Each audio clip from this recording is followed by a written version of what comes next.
Voilà, je vous ai témoigné de comment le Seigneur Jésus m'a fait une très grande grâce et m'a offert une bénédiction de grand prix de plus et à mes yeux et à mon cœur, cher à mon cœur, et je lui en rends grâce et gloire le fait d'avoir sauvé mon petit chien, enfin l'un de mes chiens, ce week-end. Alors je prends le temps de dire que nous sommes aujourd'hui jeudi, c'était le week-end dernier, donc puisqu'on rentre bientôt dans le prochain week-end, puisqu'aujourd'hui c'est le 23 avril 2015, donc, mais je voudrais juste donner de ces nouvelles et dire qu'il va très bien. Et puis, puisque je fais allusion à mes chiens, je voudrais rendre grâce et gloire à Dieu, à Jésus, à son Saint-Esprit, le Saint-Esprit qui aujourd'hui m'a béni en m'inspirant d'aller dans mon jardin prendre des fruits. Je ne savais pas qu'il y en avait. Je savais que on était dans la saison où certains réapparaissent, mais je ne savais pas qu'il y en avait autant dans mon jardin. Et le Saint-Esprit m'a inspiré d'aller au jardin, donc j'y suis allée. Et à un moment, j'ai fait une petite prière dans mon cœur. J'ai dit, Seigneur, aide-moi, parce que je suis sûre que je ne vois pas peut-être tout ce qu'il y aurait à voir. C'est vrai que je ne suis pas tant habituée que ça à faire le jardin ou à y être. Et tout de suite, quelques minutes après, le Seigneur a mis au cœur de mon autre chien de venir, la plus grande. C'est une chienne et en fait, elle m'a fait un peu comme, vous savez, ceux qui dans certaines régions de France vont pas courir la forêt avec leurs chiens et les chiens creusent les trous pour montrer où sont les truffes. Eh bien, le Seigneur m'a béni en faisant ma chienne venir et me montrer où étaient certains fruits que je ne voyais même pas, qui étaient des fois cachés sous des arbustes ou sous des fleurs ou sous des feuilles à des endroits où je ne les voyais pas. Et donc, il a envoyé mon chien dans le jardin avec moi, dans l'autre partie du jardin. Et je sais que c'est vraiment le Seigneur parce qu'elle était à l'autre bout de la propriété. Tout de suite, elle est arrivée et elle s'est mise à me montrer où il y avait des fruits que je ne voyais même pas. Donc, le Seigneur m'a aidé de cette manière-là. Et j'ai trouvé ça tellement beau que j'ai tenu à rendre grâce et gloire à Dieu. Et je sais que c'est vraiment le Seigneur qui me bénit de cette manière-là parce que combien de fois je l'ai vu venir au secours à mon secours en comblant mes faiblesses ou mes incapacités comme il le fait toujours. Pour donner un exemple, je disais l'autre jour à un frère, t'est-il déjà arrivé d'être à un degré de fatigue tel ou de faiblesse telle que, par exemple, tu vois quelque chose sous tes yeux que tu aimerais, ou pas très loin de toi, que tu aimerais avoir ou prendre tout simplement, ou même acheter, et que tu ne puisses même pas y toucher. Moi, ça m'est arrivé déjà je traversais une fois un aéroport international et j'en avais déjà traversé plusieurs et j'étais à un tel degré de fatigue que j'avais sous mes yeux des cookies très spéciaux à la noix de macadamia et qui étaient des cookies que j'avais prié le Seigneur, qui étaient tellement bons que j'avais prié le Seigneur pour qu'il me permette d'en avoir à nouveau et en fait je pense que j'avais prié le Seigneur pour en avoir peut-être à l'aller ou au voyage précédent. Et là, j'étais déjà sur le retour, mais j'étais dans un tel état de fatigue que même si j'avais l'argent sur moi pour les acheter, et même s'ils étaient dans la vitrine, juste en face, sous mes yeux, j'étais dans l'incapacité de me lever pour aller les prendre. J'étais vraiment à ce degré de fatigue-là, au point que le personnel de l'aéroport m'a dit qu'on pensait à aller chercher une chaise roulante pour m'aider à arriver jusqu'au bout du chemin. C'est vous dire que j'étais vraiment fatiguée. Même quand je suis rentrée chez moi, on a eu à appeler les pompiers pour venir me secourir. Donc je suis sérieuse quand je dis que j'étais à ce degré de fatigue-là. C'était un degré de fatigue tel que j'en avais très peu connu dans ma vie. Au point qu'on ait dû me nourrir par la suite avec des Rinutril et consorts, des médicaments qu'on utilise d'habitude pour remonter les personnes qui sont au plus bas. Et donc, je rends grâce et gloire à Dieu parce que le Seigneur, ayant vu cet état de faiblesse dans lequel j'étais, mon incapacité à me prendre les biscuits, a tout de suite mis au cœur d'une personne de me les prendre. Je sais plus si je lui ai peut-être donné l'argent pour les acheter, mais en tout cas, je me rappelle plus vraiment, parce que ça fait déjà un bon moment maintenant que ça s'est passé. Je me rappelle pas nécessairement de tous les détails de cette histoire, mais ça fait déjà plusieurs années, ça fait déjà plus de 5 ans maintenant, ou près de 5 ans, ou plus de 5 ans, je crois que c'était en 2010. Mais je peux vous assurer que j'étais dans un tel état de fatigue que je me rappelle que je me disais je n'avais jamais encore vécu ce type de situation, d'être juste en face d'une vitrine, de vouloir m'acheter quelque chose, d'avoir l'argent pour le faire, mais pas assez de force, pas assez d'énergie pour aller prendre ce que j'avais juste sous mes yeux.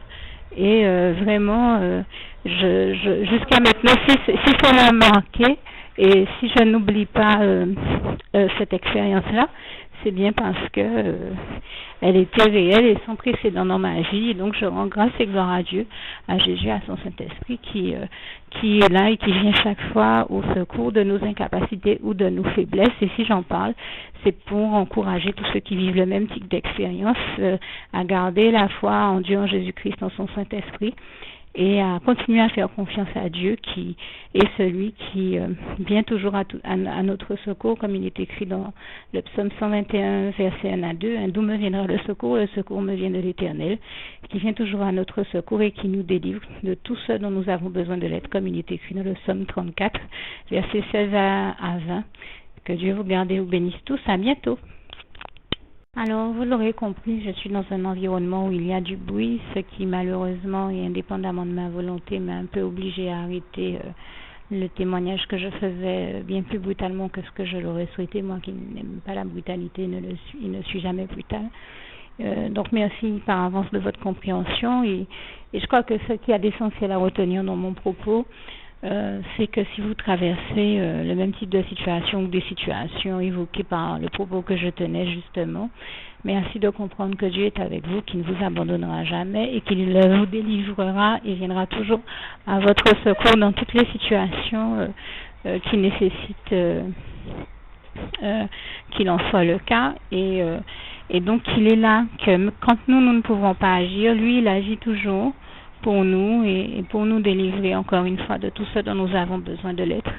Il vient à notre secours et aussi au secours de nos incapacités, de nos faiblesses, c'était ce que je voulais dire et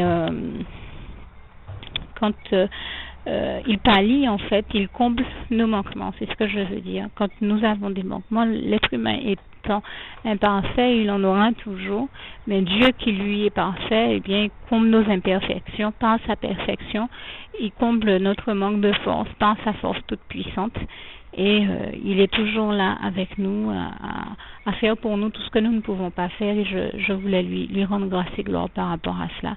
Vraiment toute la gloire revient à Dieu, à Jésus et à son Saint-Esprit et je termine donc avec le souhait de mon cœur pour vous. Philippiens 4 verset 7, que la paix de Dieu qui surpasse toute intelligence garde vos cœurs et vos pensées en Jésus-Christ. À bientôt. Juste une petite précision pour tous ceux qui ne sont pas encore qui n'ont pas encore choisi la meilleure des options qui soit, qui est celle d'aller se placer, de faire le choix à soi-même, d'aller se placer dans les bras d'amour de Jésus-Christ pour se mettre à l'abri de ce monde cruel. Eh bien, je partage avec vous la prière par le biais de laquelle on y accède. Et commence par vous rappeler également ce passage de Jean 14 verset 6 où il est écrit que Jésus-Christ est le chemin, la vérité et la vie, nul ne vient au Père, Dieu, sans passer par le Fils Jésus-Christ, bien sûr. Je le dis à ma manière, vous regarderez comme il est textuellement écrit dans vos Bibles là encore. Et donc, n'hésitez pas à ouvrir vos cœurs à Dieu, à Jésus, à son Saint-Esprit, à être sincère avec lui et à lui adresser la prière qui suit, à lui dire tout simplement, Éternel mon Dieu, Seigneur Jésus-Christ, moi, un tel, vous dites votre nom et votre prénom, je t'accepte aujourd'hui comme mon sauveur personnel, le seul maître et roi de ma vie.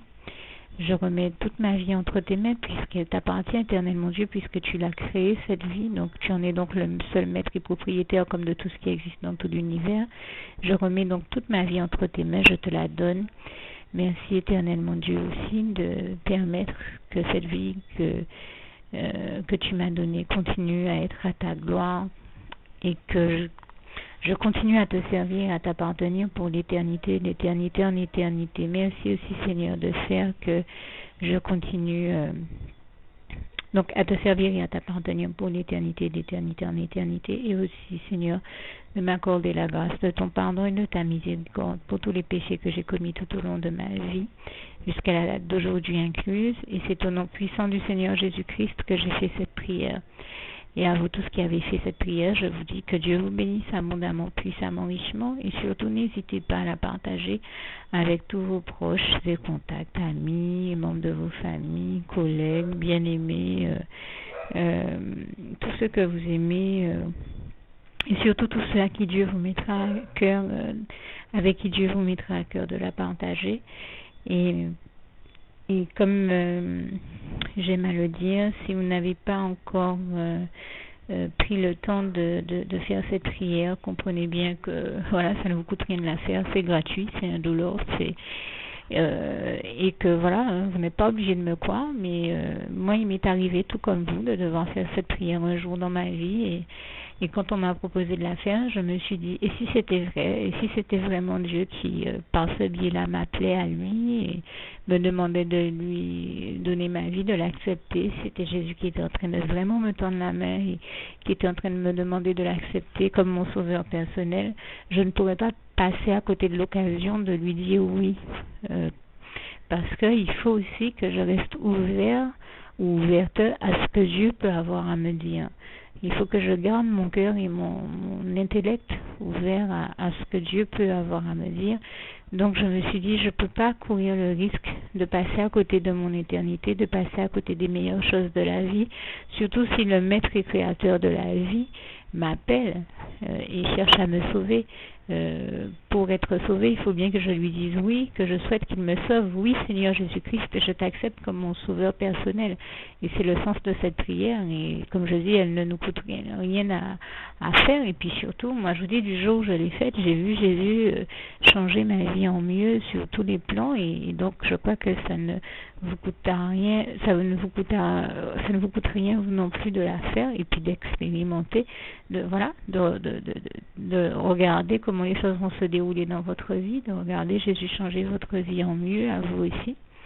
Et d'en faire l'expérience. Et pour en faire l'expérience, il faut commencer par faire cette prière. Donc si vous ne l'avez pas encore dite, réembobinez tout simplement cette vidéo ou ce document si vous préférez, réécoutez-le et dites avec moi la prière que vous m'avez entendu mentionner. Et n'oubliez surtout jamais que tout est possible à celui qui croit en Dieu, en Jésus-Christ et en son Saint-Esprit, comme il est écrit en Marc 9, verset 23, et que tout est possible à Dieu, comme il est écrit en Marc 10, verset 27. Que Dieu vous bénisse donc et à bientôt.